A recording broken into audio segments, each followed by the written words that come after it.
Good afternoon. Oh, I'm confusing myself.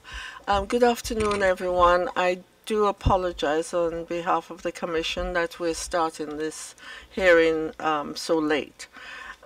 This is the 42nd hearing of our regular period of sessions number 157, 157th session. And I see here that the title is Situation of the Right to Freedom of Association in the Americas. But having read the supporting document, I think that's a misnomer. It is in Latin America, it's not the Americas. Yes, so, and I think you're dealing specifically with 4 countries. Yes? So, let's see, in Latin America. Yes. If I could ask you, please, when you're speaking to articulate your names very clearly and distinctly for the recording and the web carrier. How many minutes? I think 45. Well, look. No, the initial one. Yeah. I think 30. Yeah, 30 minutes for your presentation, please, and I will assist by giving you 5 minutes to at the end to remind you of how much time you have left, so you can hurry up and finish. So with that, could I ask you to start your presentation? Thank you.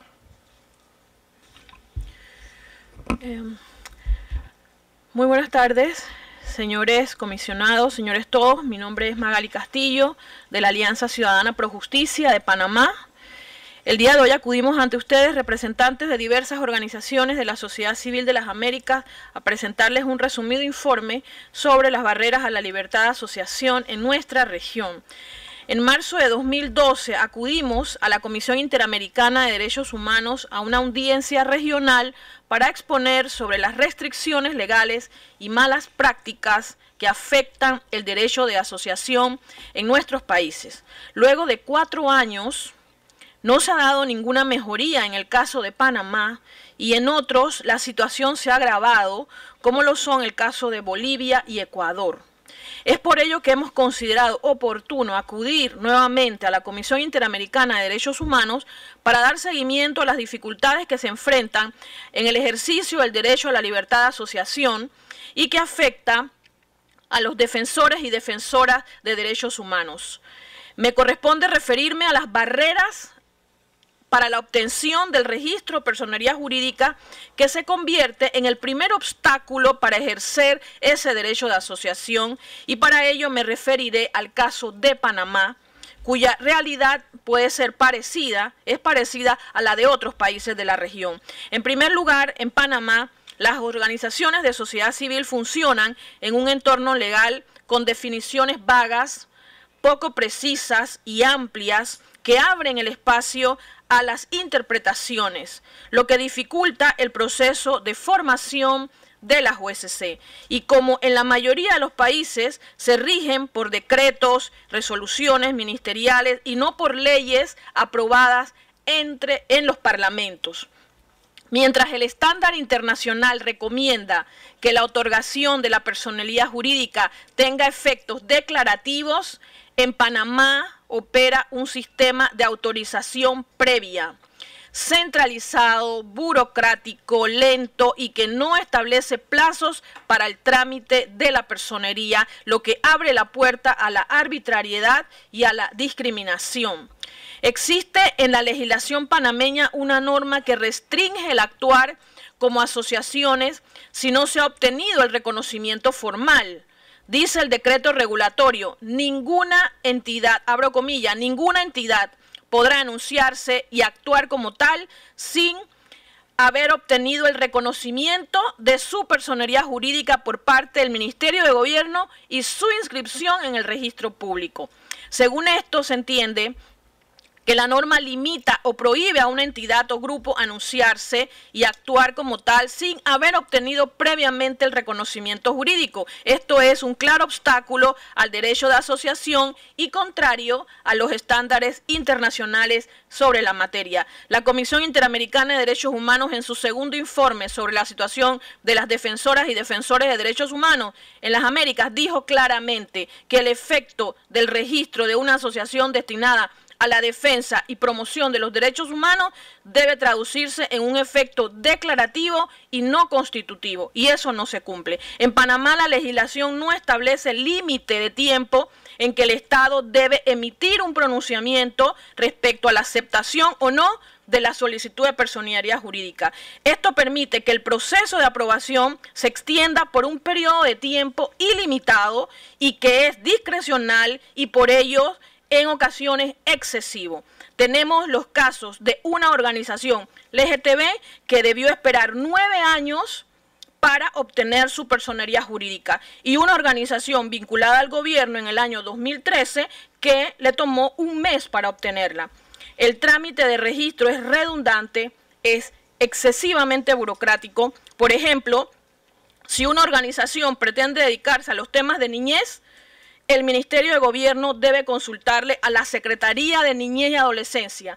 Este solo trámite es una de las causas de la demora en el otorgamiento de la personería. El trámite de las personerías jurídicas es centralizado en la ciudad de Panamá, lo que en definitiva dificulta el trámite y hace más oneroso el trámite a las organizaciones ciudadanas con sede en provincia. Otra barrera es la obligación de contratar a un abogado para el trámite de la personería, lo que incide en el aumento de costos que en definitiva afecta la accesibilidad al trámite. Las mejores prácticas internacionales se inclinan hacia procedimientos simples, que no sean gravosos e incluso gratuitos y expeditos. El decreto 524 establece una lista de documentos que las USC deben presentar para solicitar la personería jurídica. Y existe una larga lista de requisitos que deben contener los estatutos de las organizaciones y que presenta con la solicitud de la personería jurídica. Son muchas otras las dificultades que afectan el derecho de asociación en Panamá y que aparece en el informe que hemos presentado a esta honorable comisión. Muchas gracias. Buenas tardes, señores comisionados. Soy Ramiro Orías, representando a Fundación Construir de Bolivia. Y yo me voy a referir a las barreras de re-registro o adecuación de la personalidad jurídica para organizaciones civiles ya existentes, que en mi país está afectando al principio de legalidad y específicamente vulnera el artículo 16 de la Convención Americana, que manda que el derecho de asociación solo puede ser restringido por ley, siempre que sea necesario para una sociedad democrática, como pasaremos a demostrar.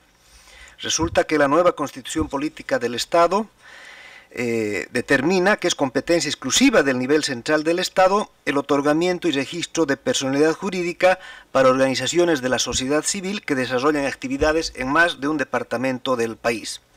Para aplicar este precepto constitucional, en el 2013, sin derogar expresamente el Código Civil, se aprueba la Ley 351 y posteriormente el Decreto Supremo 1597 que reglamentan este procedimiento, ahora centralizado y de autorización previa. La Ley 351 dispone que solo para fines de registro, las personas colectivas que obtuvieron su personalidad jurídica con anterioridad a la ley debían presentar una copia legalizada de su personalidad jurídica ante el Ministerio de Autonomías. Sin embargo, el Decreto Supremo 1597 va más allá y no solamente reglamenta el registro, sino que dice que las personas colectivas que obtuvieron su personalidad jurídica de forma anterior a la ley deben adecuarse a lo dispuesto en la normativa vigente. Esto ha significado en los hechos un proceso compulsivo de adecuación y modificación de los estatutos de las organizaciones de la sociedad civil que ya tenían personalidad jurídica, afectando sus derechos adquiridos. La nueva normativa define una serie de cuestiones que obligatoriamente deben estar inscritas en los estatutos, y una de ellas es, por ejemplo, el que las organizaciones no gubernamentales deben especificar en el contenido de su estatuto el alcance de sus actividades orientadas a contribuir al desarrollo económico y social, tomando en cuenta los lineamientos establecidos por los planes nacionales y las políticas nacionales y oficiales del gobierno, lo que claramente excluye visiones críticas y alternativas en el debate público, ya que bajo esta formulación se busca una alineación, una adscripción obligatoria a las políticas gubernamentales. Nos preguntamos cómo se puede obligar a una organización ambientalista, por ejemplo, a asumir una política oficial de afectación de áreas protegidas.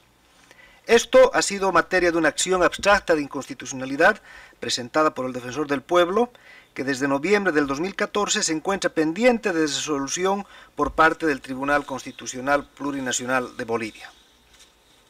Se tiene que este condicionamiento normativo es tan severo y drástico que su incumplimiento constituye causa de pérdida de la personalidad jurídica. Así, la Ley 351 establece un nuevo sistema de revocatoria administrativa de la personalidad jurídica que no está previsto en el Código Civil y, por lo tanto, las organizaciones civiles pueden perder su personalidad jurídica vía proceso de revocatoria cuando incumplan por lo dispuesto en la ley y sus reglamentos o realicen actividades distintas a las señaladas en sus estatutos. Además de estas dos causales, en el artículo 19 amplía 7 causales adicionales vía decreto supremo por las que se puede revocar la personalidad jurídica por necesidad o interés público declarado por la Asamblea Legislativa, por sentencia penal ejecutoriada, cuando uno de los miembros que ejerce la representación legal realice actividades que atenten contra la seguridad o el orden, o por incumplimiento a las políticas y normas sectoriales previo informe del Ministerio del Área a petición interpuesta por cualquier entidad pública. Asimismo, el Ministerio de Autonomía, el 22 de septiembre de 2015, ha comunicado oficialmente a la Autoridad de Supervisión Financiera, además del Servicio de Impuestos y entidades de la Seguridad Social, que para todo trámite que realicen las entidades civiles sin fines de lucro, deberán presentar sus personalidades jurídicas renovadas, buscando paralizar y afectar el funcionamiento de todas aquellas entidades civiles que no concluyeron sus trámites. La aplicación de la ley ha tenido además un desempeño modesto, puesto que en los 2 últimos años, según el registro de ONGs que existe en Bolivia, existen más de 2.200 ONGs, pero solamente 83 solicitaron la modificación de sus estatutos y de estos 38 han logrado obtener la resolución ministerial de adecuación, lo que muestra el amplio campo de incertidumbre que esta norma ha generado sobre las organizaciones civiles. Este procedimiento ha motivado que muchas organizaciones de la sociedad civil hayan desistido en la renovación de sus personalidades jurídicas a nivel nacional, manteniendo su trabajo en el nivel departamental, reduciendo su campo de intervención y limitando sus capacidades de trabajo para los fines que fueron creados. Principalmente, uno de los efectos de esta norma ha sido una suerte de autocensura a su voz pública por el temor de que sus críticas tengan algún efecto en sus trámites ante la administración o la propia revocatoria de su personalidad jurídica. Buenas tardes, mi nombre es Renzo Lavín, estoy aquí en representación de la Asociación Civil por la Igualdad y la Justicia con sede en Argentina. Mi exposición estará enfocada en injerencias arbitrarias que habitualmente sufren las organizaciones de la sociedad civil y me referiré para ello a ejemplos de mi país. La Corte Interamericana tiene dicho que, además de facilitar el registro de las organizaciones, el derecho a la libertad de asociación incluye el derecho a poner en marcha su estructura interna, actividades y programa de acción, sin intervención de las autoridades públicas que limite o entorpezca el ejercicio del respectivo derecho. A continuación haré referencia a algunas situaciones que ilustran violaciones al citado estándar. La primera se refiere a la suspensión arbitraria de organizaciones. Luego de la intervención del Instituto Nacional de Estadísticas y Censo en mi país, algunas organizaciones comenzaron a divulgar índices de precios propios que daban valores de inflación por sobre los valores oficiales. Como consecuencia de ello, además de ser multadas por la Secretaría de Comercio de la Nación, algunas de ellas les fue retirada su autorización para funcionar. Uno de los casos más conocidos fue el de la Asociación Consumidores Libres, que debió litigar por más de 2 años ante la justicia para recuperar su autorización para funcionar. En segundo lugar, me referiré a la discrecionalidad en el rechazo de personería jurídica a organizaciones. El Código Civil y Comercial de la Nación establece que tanto las asociaciones civiles como las fundaciones deben perseguir el bien común. Así, han existido casos de denegación de personería jurídica porque las autoridades han entendido que organizaciones que intentaban inscribirse no perseguían el bien común. Los casos más resonantes en nuestro país afectaron principalmente a organizaciones de diversidad sexual. Si bien muchas de ellas fueron resueltas, actualmente el Código Civil, que fue reformado hace unos meses, sigue exigiendo ese requisito del bien común que da lugar a aplicaciones arbitrarias. Por otro lado, hemos recibido denuncias de restricciones al otorgamiento de personerías jurídicas en las provincias, por ejemplo en la provincia de Jujuy, que limita la cantidad de personerías jurídicas que entrega por mes a una, o la de Formosa, que hace rato que no entrega personerías jurídicas salvo casos excepcionales. En tercer lugar, quiero mencionar el caso de la organización Basta de Demoler, que tiene por fin defender el patrimonio urbanístico y que en 2012 presentó una acción de amparo contra una decisión del gobierno de la ciudad de Buenos Aires de construir una estación de metro en una plaza que había sido declarada área protegida histórica.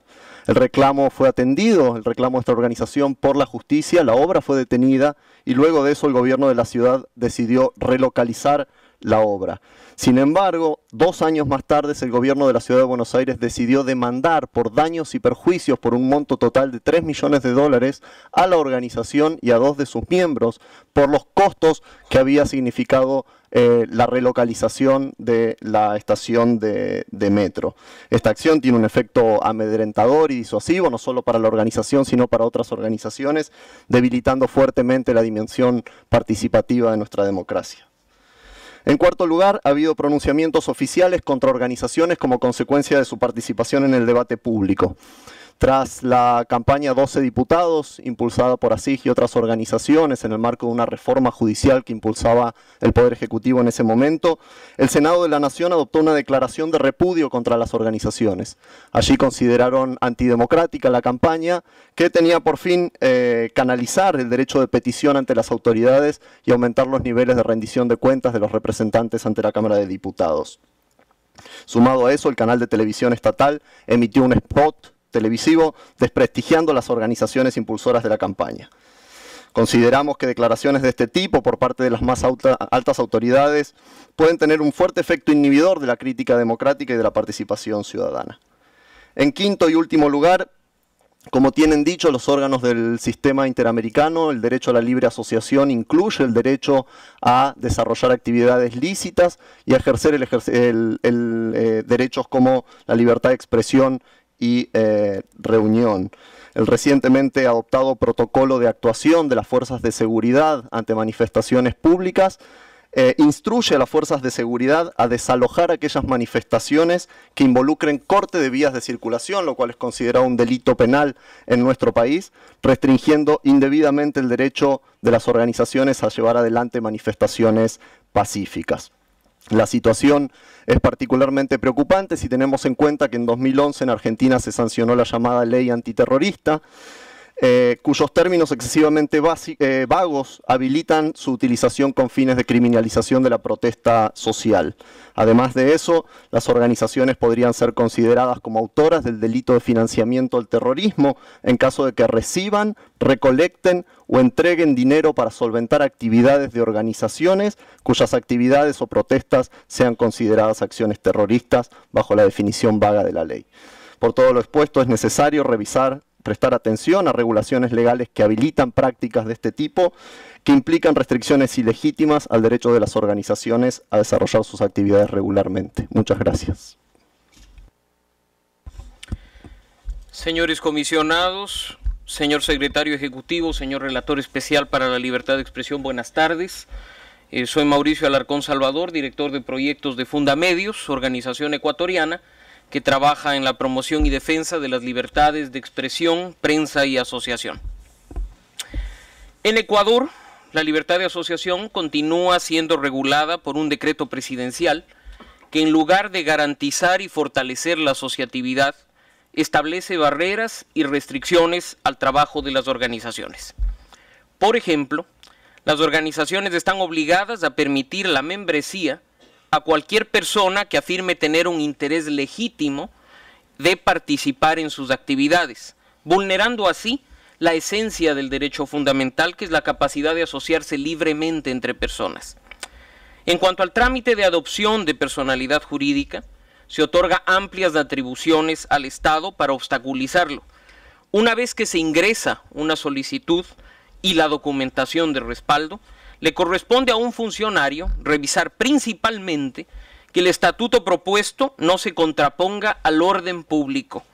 Si el funcionario además determina que la solicitud no cumple con los requisitos, concede un plazo para correcciones, y si estas correcciones no le satisfacen, tiene la facultad de introducir de oficio las reformas que él considere necesarias. Además, se obliga a las organizaciones a retener cualquier documentación relacionada con su trabajo, lo cual es un requisito extremo y oneroso, pero incluso para organizaciones de defensa de derechos humanos es riesgoso por proteger en muchos casos la identidad de las víctimas. Pero además, incumplir con esta obligación se constituye en una causal para la disolución de la organización. Además, se dice que para supuestos fines de control, estamos obligados a proporcionar al Estado actas de asambleas, informes económicos, informes de auditoría, memorias aprobadas o cualquier otra información relacionada con nuestras actividades. Estamos obligados también a facilitar el acceso a cualquier funcionario del Estado para que realice verificaciones físicas de la documentación. Sin embargo, el tema más grave, y que será el eje de esta exposición, se relaciona con las causales amplias y discrecionales de disolución forzosa. Así también, la falta de proporcionalidad en la sanción abre el camino para que una organización sea disuelta por errores técnicos de mínimo impacto y fácil resolución. Recordemos que a criterio de los más altos organismos de derechos humanos, como la Honorable Comisión, la disolución forzosa solo debería aplicarse para los casos más graves y siempre respetando las garantías al debido proceso. En Ecuador, la normativa vigente establece una larga lista de causales subjetivas, entre las cuales se encuentra contravenir reiteradamente disposiciones emanadas por las autoridades, realizar actividades de política partidista o actividades que afecten a la paz pública. Pero además, una organización puede desaparecer por incumplir las obligaciones o incurrir en las prohibiciones que están establecidas en ese decreto presidencial. Y es precisamente esta causal la más discrecional, pues cualquier supuesto incumplimiento puede convertirse en causal de disolución. Y quizá más grave aún es que se establece la denominada disolución controvertida, mediante la cual cualquier persona puede denunciar que una organización a su criterio está incumpliendo con lo que manda este decreto presidencial y solicita a la autoridad le dé muerte jurídica a la organización. En este caso, la norma no establece garantías ni debido proceso alguno, resultando entonces que entre el denunciante y la autoridad resuelven el destino de una organización de la sociedad civil. Se impide de manera terminante a los denunciados participar del proceso y ejercer su derecho a la defensa, pues simplemente, según la norma, se los notifica cuando la decisión ha sido ya tomada de manera abusiva y arbitraria. Un buen ejemplo de la gravedad de estas disposiciones es precisamente el de Fundamedios. El pasado septiembre, el gobierno de Ecuador, a través de su Secretaría Nacional de Comunicación, inició el proceso de disolución de mi organización. La razón, supuestamente incumplir con nuestros estatutos al difundir, y cito textualmente, alertas, mensajes y ensayos con indiscutibles tintes políticos que dejan clara la posición de la organización social. Las pruebas, mensajes emitidos a través de la red social Twitter, en los que divulgamos y promovemos contenidos de medios de comunicación y blogs de opinión de periodistas. Solo la acción oportuna de varios organismos y organizaciones internacionales, entre ellos la Honorable Comisión y sus relatorías, se logró el archivo del proceso, pues por ejercer la defensa jurídica correspondiente se nos amenazó por abusar de nuestro derecho a la defensa y se nos previno de futuras acciones si es que la organización seguía trabajando. Es importante mencionar además que semanas después reformamos los estatutos de Fundamedios con el objetivo de establecer de manera clara que nuestra meta principal era promover y defender las libertades de expresión, prensa y asociación. Inicialmente, la reforma fue negada por las autoridades, bajo el argumento de que la defensa de derechos humanos es atribución exclusiva del Estado y que por lo tanto una organización de la sociedad civil no podía hacerlo. Finalmente, decir que la experiencia de Fundamedios no es la única.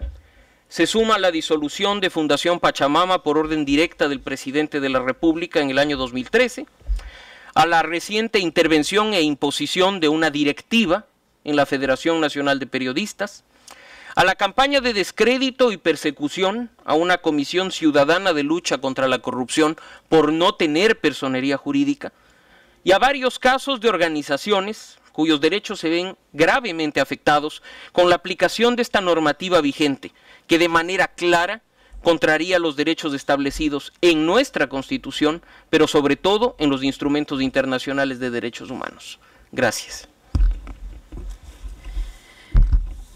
Buenas tardes, mi nombre es Katia Salazar y estoy aquí en representación de la Fundación para el Debido Proceso. Yo tengo a mi cargo compartir con ustedes, señores comisionados, señor relator, señor secretario ejecutivo, algunas peticiones para la Comisión Interamericana en base a todo lo que han podido oír el día de hoy. En primer lugar, solicitamos a la Comisión Interamericana de manera muy respetuosa que solicite al Consejo Permanente de la OEA el cumplimiento de los compromisos incluidos en la resolución 2680 del año 2011, titulada Promoción de los derechos de libertad de reunión y de asociación en las Américas. Entre otras cosas, esta resolución le encomendó al Consejo Permanente de la OEA convocar a una sesión especial para intercambiar experiencias y buenas prácticas que sirvan para promover el derecho de asociación.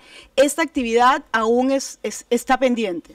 En segundo lugar, solicitamos respetuosamente a la Relatoría para Defensoras y Defensores de Derechos Humanos, así como operadores de justicia, que continúe el análisis y profundice el análisis de los principales obstáculos legales que existen para una adecuada implementación de este derecho, abordando todos los países que se encuentran bajo su mandato. Estamos hablando concretamente de algunos de los temas que han salido en la audiencia el día de hoy, como por ejemplo, barreras de entrada o creación de organizaciones de la sociedad civil, problemas con el registro y adecuación de personerías jurídicas, intervenciones en asuntos internos y funcionamiento de las organizaciones, disolución forzosa o compulsiva, acceso transparente y no discriminatorio al financiamiento público y privado, nacional y extranjero.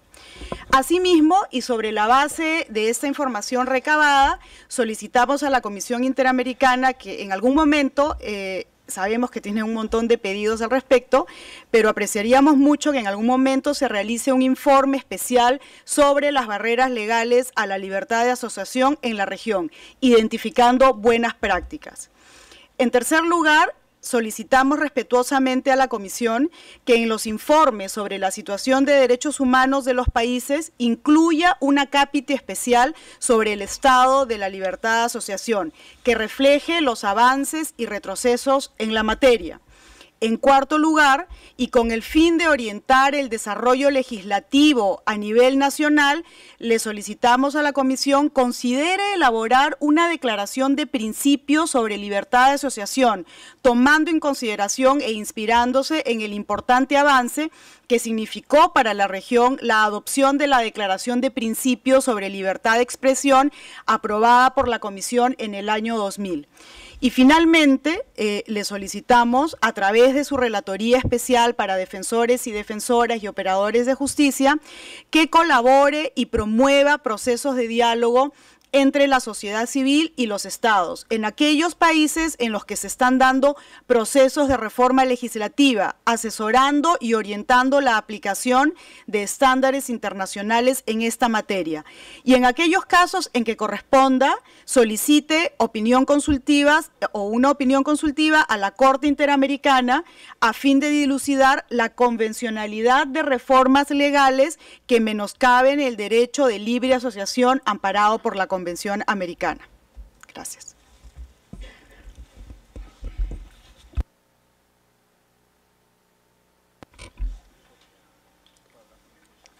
Thank you so very much, and good management of time. Superb.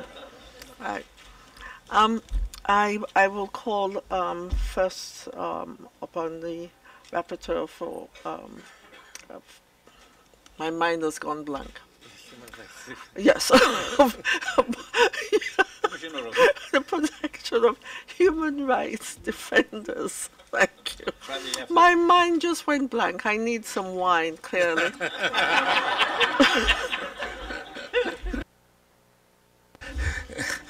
Gracias, Presidenta.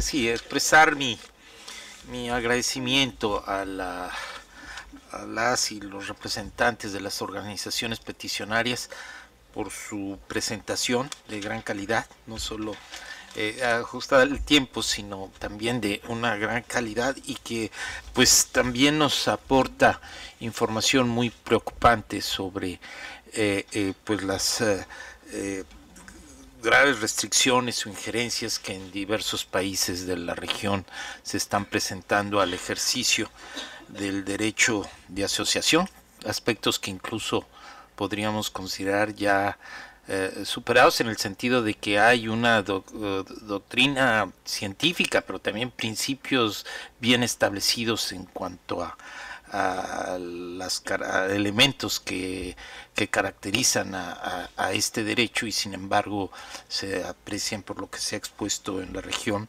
diversos obstáculos para su pleno ejercicio. Y también tomamos nota de los diversos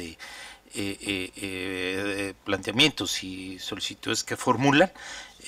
Por lo que respecta a la relatoría de defensoras y defensores, seremos muy receptivos. Ya la propia Comisión Interamericana, a través del segundo informe sobre la situación de defensoras y defensores de derechos humanos, fue enfática en el sentido de que cualquier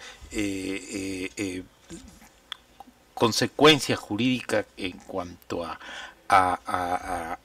lo que se establezca dentro de algún estado, de algún requisito para la obtención de personería jurídica, lo más que podría tener es un efecto declarativo, y no en ningún momento como una condición para ejercer el derecho de asociación y las demás consecuencias que tiene, pues en ningún momento podría traducirse en un impedimento para poder ejercer otros derechos. Entonces es importante tenerlo presente y tener la seguridad que así lo hará valer y lo seguirá haciendo valer la Comisión Interamericana. Yo también aprovecharía esta valiosa oportunidad para solicitarles si en determinado momento identifican alguna buena práctica en la región en cuanto a la protección de la libertad de asociación de organizaciones defensoras y defensores de derechos humanos, que consideran debieran ser replicadas en otros estados. También has recibido la Comisión Interamericana pues cierta información sobre obstáculos que en algunos países se le establecen en cuanto a restricciones al financiamiento internacional de organizaciones defensoras y defensores de derechos humanos, por lo que agradecería si ustedes pudieran aportar información sobre el particular en cuanto a la situación en la actualidad que pudiera presentarse, y si en cuanto a que hubiese alguna práctica de algunos estados en este sentido, y si tuvieran conocimiento si en esos estados donde llegase a existir se hubieran interpuesto recursos judiciales cuestionando tales restricciones, y cuál habría sido la decisión. Finalmente, para no excederme en el uso de la palabra, lo mismo preguntaría respecto de aquellas leyes que indican, o en ocasiones ni siquiera que tenga el carácter de una ley en sentido formal, ¿verdad? Pero aquellos países, ya se mencionó alguno, pero aquellos que se señala que contendrían términos, los preceptos, las normas generales, pero que estuvieran formuladas en términos vagos o ambiguos, que utilizarían incluso para disolver organizaciones como una represalia a sus labores. Y si en este sentido también en estos casos sí se habrían presentado acciones judiciales y cuál habría sido el resultado, ¿verdad? Esta información, que es de lo más valiosa, lo apreciaríamos mucho. Desde la relatoría le seguimos dando seguimiento y en su oportunidad pues consultaríamos al Pleno para poder atender diversas de las solicitudes que se han formulado. Muchas gracias, presidente. I now call on the Special Rapporteur of Freedom of Expression for his intervention. Thank you, Madam Chair. Saludo y felicito la intervención de los peticionarios, ciertamente muy ilustrativa, y también agradezco las reflexiones y la vinculación que han presentado entre el derecho de asociación y el derecho al ejercicio de la libertad de expresión. De paso, decir que comentábamos con el secretario ejecutivo que nos parecía una idea muy interesante la de explorar una posible declaración bajo la metodología que se construyó, la declaración en su hora, la declaración de principios para la libertad de expresión, y que tomamos buena nota de ello. Sumaría algunas preguntas a las que ya se han mencionado,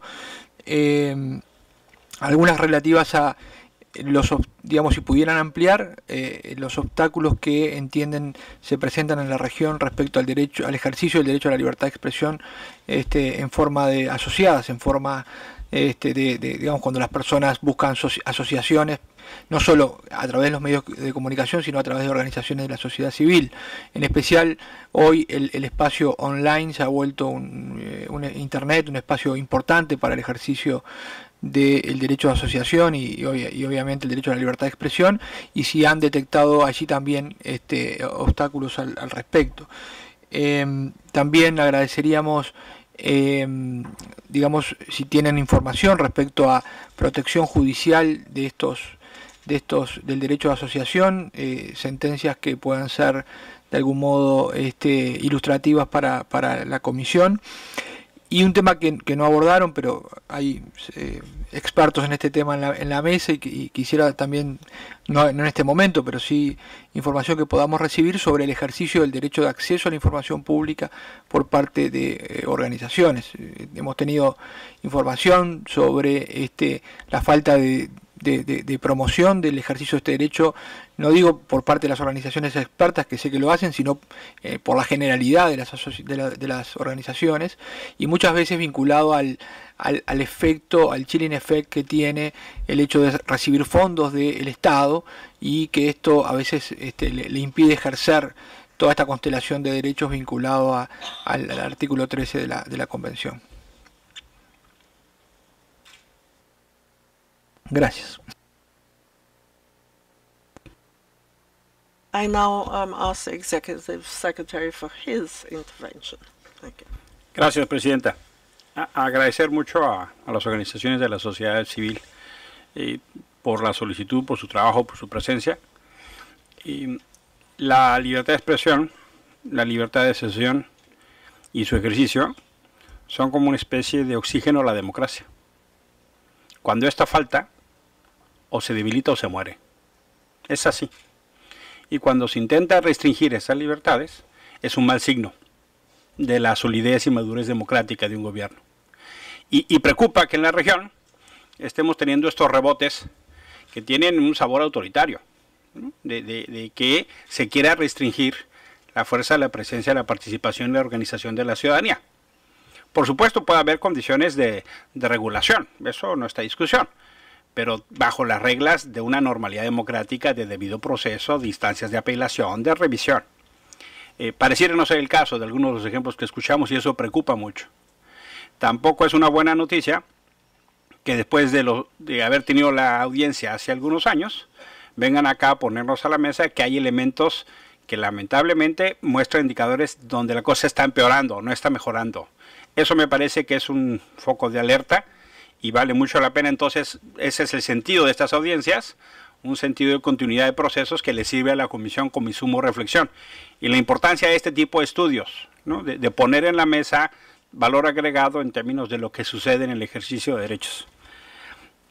Voy a, más allá del comentario en general, un par de preguntas específicas que quisiera si nos pueden ahondar. En el caso de Panamá, ¿qué mecanismos específicos existen para combatir este tipo de cosas? Nos ponía el ejemplo de una organización que tardó 9 años. ¿Qué instancias jurídicas tienen ustedes para defenderse? Si es que se defienden, se contravienen, ¿hay algo? ¿Cómo pueden las organizaciones tener instrumentos jurídicos a mano para este tipo de acciones? Segundo, en el caso de Bolivia, ¿no? También nos ponía algunos ejemplos que resultan muy alarmantes.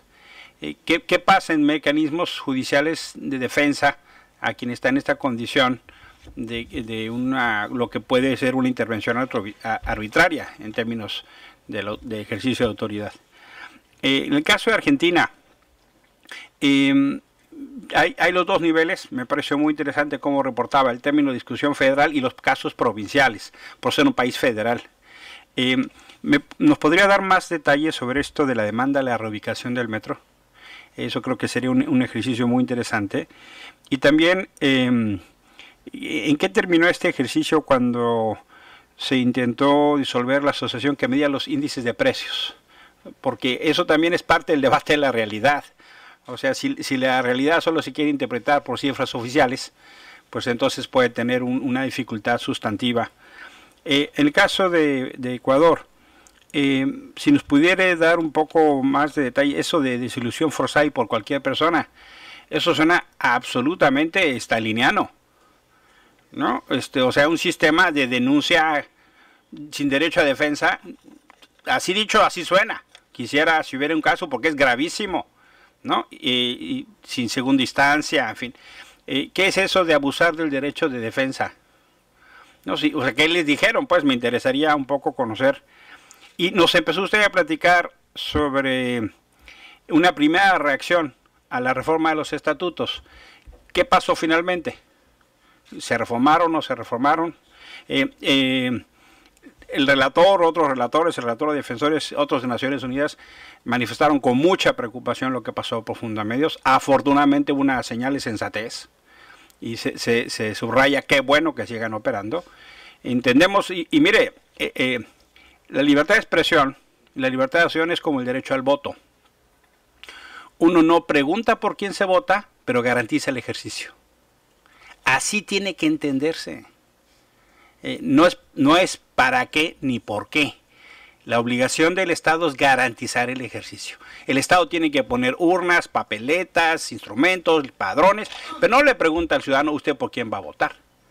Eso es lo que tendríamos que ser como término de relación democrática con la libertad de asociación, el derecho de asociación, así dicho. Y le diría a Katia de la Fundación de Proceso Debido Penal, nos pudiéramos avanzar un poquito en cómo piensan esto de los principios, ¿no? Porque platicábamos acá en banda, ¿no? Dadas las capacidades y condiciones de la comisión, ¿no? No tenemos luego condiciones de procesar todo, pero eventualmente este pudiera ser un buen paso si nos pudieran un poquito explorar. Gracias. Before I call upon you, I just want to make a couple of comments. And the first comment is that I thank you greatly for your presentation. They're absolutely informative and shocked the hell out of me. I am completely shocked by what I've just heard. Because yes, states can have regulations about human rights bodies or any kind of representing bodies of citizens or any associations. But those regulations are not supposed to impinge upon the autonomy and independence of these associations, because if they do that, then the state is indirectly or directly trying to control them, and that is completely contrary to what is a basic fundamental human right to freely associate with persons who share your similar views and wish to work together. And certainly is contrary to all the democratic principles. So it shatters me that this has been going on, and I thank you for bringing it certainly to my attention. I'm sure my brethren knew more about it than I did. But I am very happy, Katia, that you mentioned the advisory opinion process. I think it's a tool which is not used enough, and because my experience of advisory opinion, which we gave whilst I was in the court, enables a wide consultation in the region and publicity about the particular issue involved. And then you have the definitive opinion of the court at the end of the day of particular human rights issue.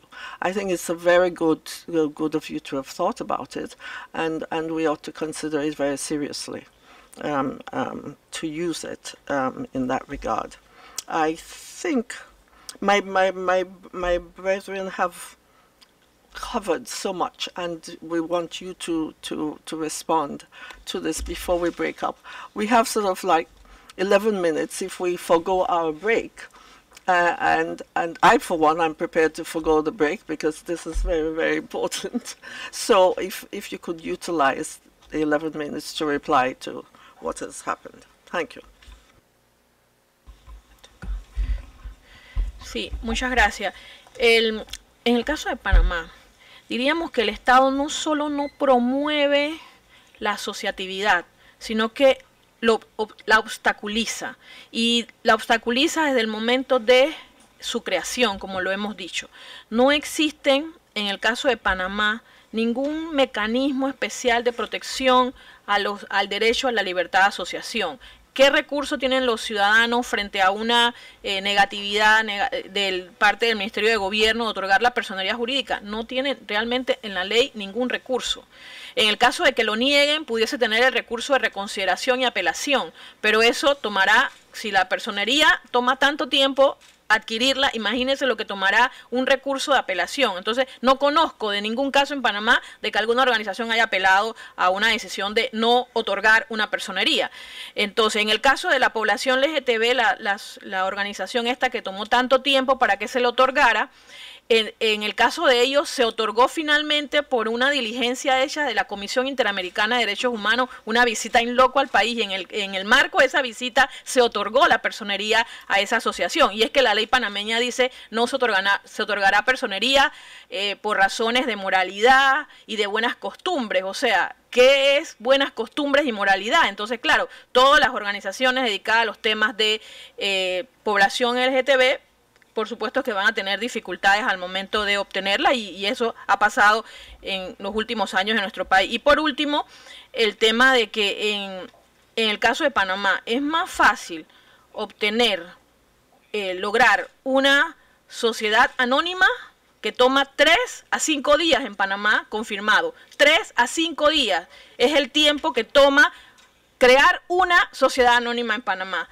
Y una ONG puede tomar 1 año, 2 años, 3 años, 9 años hemos visto. Así que para que tengan una idea del tema del derecho de asociación en Panamá, lo grave que es la situación. Gracias.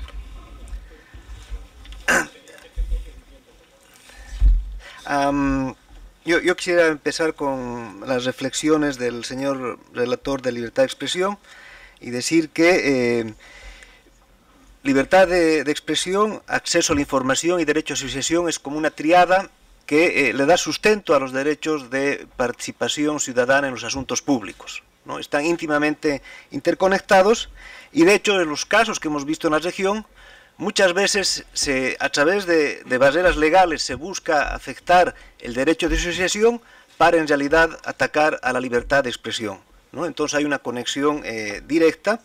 Y en ese marco, en relación a la pregunta específica que se formuló sobre Bolivia, no existen aún sentencias sobre casos concretos, pero reiterar que existe, el Defensor del Pueblo ha presentado una demanda de inconstitucionalidad contra la Ley de Otorgación de Personalidades Jurídicas, la cual desde hace año y medio está en el Tribunal Constitucional. Este recurso ha merecido algunos amicus curiae, uno importante presentado por el relator de Naciones Unidas sobre libertad de asociación, que ha contribuido de alguna manera a desarrollar ciertos estándares en esta materia. Finalmente, en relación a la pregunta sobre obstáculos al financiamiento internacional, decir que en Bolivia estos obstáculos paradójicamente están más dirigidos al financiamiento nacional, porque se castiga que las organizaciones civiles generen sus propios recursos y sean autosustentables. La organización civil que empieza a generar recursos propios pierde inmediatamente sus exoneraciones fiscales y es tratada como una empresa comercial.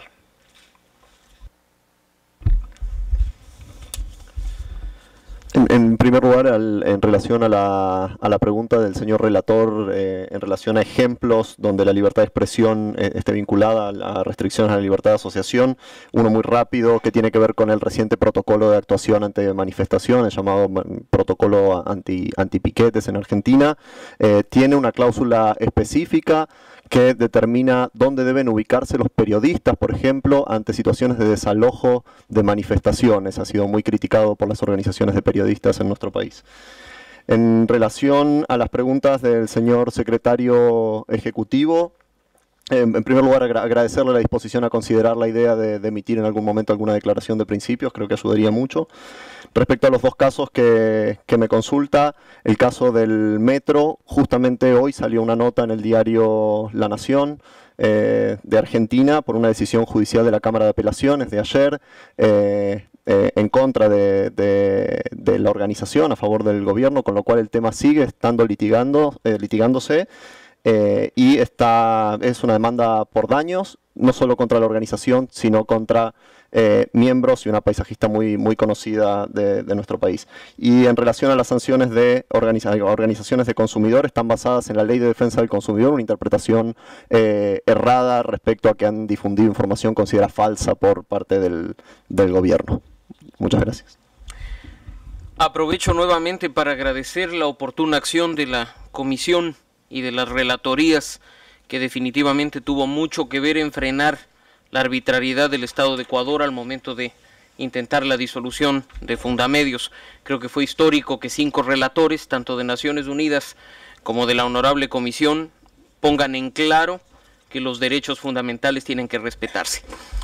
Respecto a las preguntas y observaciones que hacía el comisionado Orozco y el relator Lanza, estaremos gustosos de hacer llegar oportunamente información detallada. Sin embargo, creo que, al igual que lo hemos hecho en ocasiones anteriores, ya ha pasado el tiempo y, respetuosos como somos de el Estado de Derecho en el país e intentando activar las instituciones jurídicas correspondientes, hace 3 años y medio presentamos una acción de inconstitucionalidad sobre el decreto presidencial que regulaba estos aspectos de la sociedad civil, que hasta el día de hoy no ha sido tratado por la Corte. Estamos aún esperando algún tipo de pronunciamiento, y valga la oportunidad para mencionar que es la Corte que estuvo en manos de quien hoy es magistrado de la Corte Interamericana de Derechos Humanos, Patricio Pazmiño, en representación de mi país, Ecuador, lamentablemente. En cuanto a la denuncia controvertida, señor secretario, la disolución controvertida, perdón, quisiera leer el estaliniano artículo en el que se dice textualmente: las organizaciones de la sociedad civil podrán ser disueltas y liquidadas de oficio o por denuncia, una vez demostrado que han incurrido en una de las causales de disolución previstas en el artículo 22, es decir, en el decreto ejecutivo. Y simplemente a continuación se dice: la cartera de Estado competente que otorgó la personalidad jurídica notificará a la organización la resolución motivada de disolución, expresando con precisión la causal de disolución y sus fundamentos de hecho.